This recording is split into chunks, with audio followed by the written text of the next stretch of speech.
नमस्कार दोस्तों, स्वागत है आप सभी का सरकारी अध्यापक के इस YouTube चैनल पर। एग्ज़ाम चाहे कोई भी हो, चाहे रीट एग्ज़ाम हो, चाहे सीटेट हो या फिर अन्य किसी राज्य का स्टेटेट, सभी टीचिंग एग्जाम्स की तैयारी आपकी सरकारी अध्यापक चैनल पर करवाई जाती है।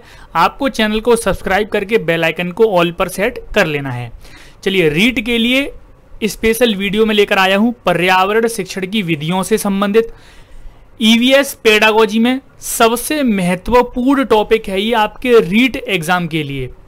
पर्यावरण शिक्षण विधियों से एक प्रश्न 1 नंबर का आपका जरूर आएगा। तो एक एक करके जितनी भी इंपॉर्टेंट पर्यावरण शिक्षण की विधियां हैं सभी को हम एक एक करके डिस्कस कर लेते हैं। चलिए शुरुआत करते हैं। सबसे पहले अन्वेषण विधि।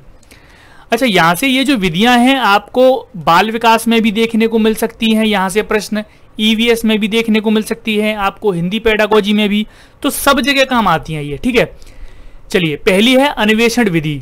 ये पर्यावरण शिक्षण की विधि का क्या मतलब है कि इस विधि के माध्यम से पर्यावरण की शिक्षा दी जा सकती है, दी जाती है ना। वही विधियां हैं। बाल विकास में बाल विकास की शिक्षा दी जाती है, हिंदी पढ़ाने के लिए भी दी जा सकती है और पर्यावरण पढ़ाने के लिए भी इन विधियों का प्रयोग किया जाता है। पहली विधि है अन्वेषण विधि। इसको ह्यूरिस्टिक मेथड कहते हैं इंग्लिश में। इसके जनक हैं H.I. आर्मस्ट्रॉन्ग। सबसे पहले कोई भी पर्यावरण शिक्षण की विधि है, चाहे कोई सी भी विधि है, आपको उसके जनक का नाम पता होना चाहिए। तो इसके जनक हैं H.I. आर्मस्ट्रॉन्ग।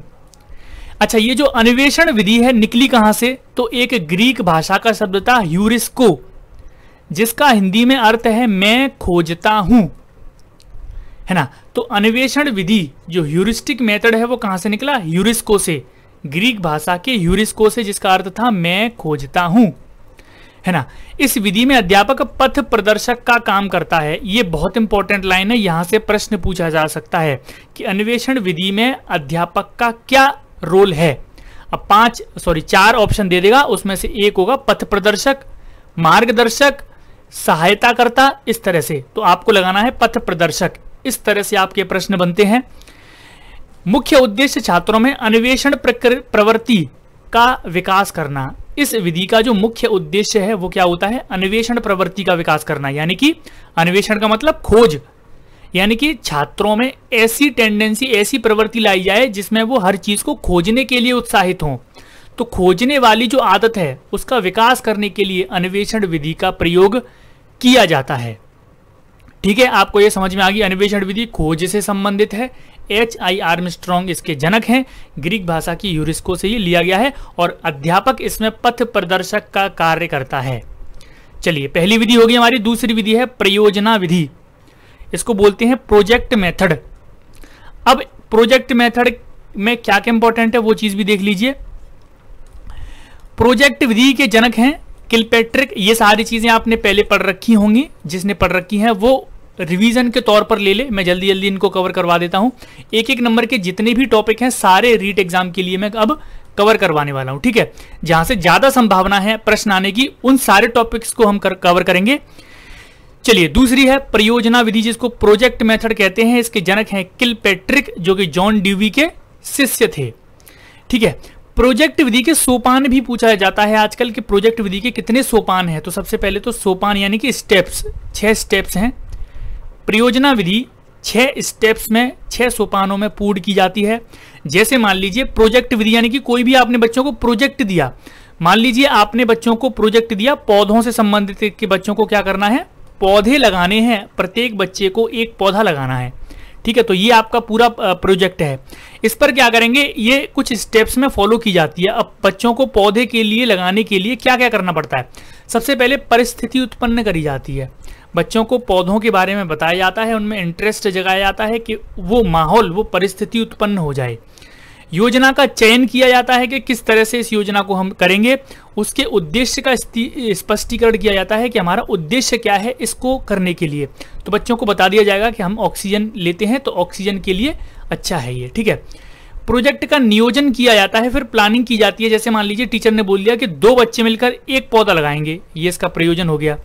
फिर प्रोजेक्ट का क्रियान्वयन किया जाता है, यानी कि फिर बच्चे 2 मिलकर, हर 2 बच्चे मिलकर एक एक पौधा, हर दो बच्चे मिलकर एक एक पौधा लगाते हैं। ठीक है, 2 बच्चे इधर भी 2 बच्चे मिलकर एक पौधा लगाएंगे, 2 बच्चे मिलकर एक पौधा लगाएंगे, तो क्रियान्वयन हो गया। ठीक है, फिर उसका टीचर मूल्यांकन करता है कि किस बच्चे ने किस तरह पौधे लगाए, क्या हुआ, फिर उसकी रिपोर्ट तैयार की जाती है। तो ये प्रोजेक्ट विधि, प्रयोजना विधि के सोपान हैं, इन स्टेप्स में ये कंप्लीट होती है। आपको क्या याद करना है कि प्रयोजना विधि के जनक कौन है और कितने सोपान हैं, और इन सोपानों के नाम याद कर लीजिएगा अगर चाहो तो। ठीक है, चलिए आगे बढ़ते हैं। प्रयोग विधि, ये भी एक विधि है। प्रयोग विधि यानी कि एक्सपेरिमेंट, तो इसमें एक्सपेरिमेंट करके देखा जाता है, नाम से ही है, इसमें हमको कुछ पढ़ना भी नहीं है।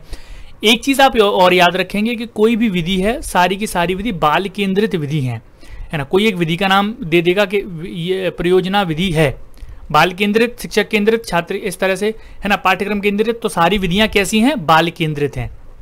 यह पर्यावरण विज्ञान शिक्षण के लिए अत्यंत उपयोगी मानी जाती है, यानी कि साइंस में ज्यादा एक्सपेरिमेंट करे जाते हैं तो विज्ञान शिक्षण में ज्यादा उपयोगी मानी जाती है।